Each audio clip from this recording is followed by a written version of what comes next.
রাগের মাথায় আপনি সন্তানকে বললেন তুই মর, ফেরেশতারা বলল আমিন। তোর ভবিষ্যৎ অন্ধকার, ফেরেশতারা বলল আমিন। রেগে মেগে আপনি আপনার মেয়েকে বললেন জীবনেও তোর কপালে স্বামীর ভাত জুটবে না, ফেরেশতারা আবারও বলল আমিন।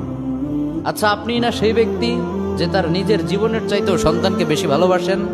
আপনি না সেই ব্যক্তি যে তার সন্তানের জন্য হাসতে হাসতে নিজের জীবনটাও দিয়ে দিতে পারেন? আপনি না সেই ব্যক্তি যে আল্লাহর কাছে নিজের চাইতেও সন্তানের জন্য বেশি দোয়া করে? তাহলে কি করে নিজের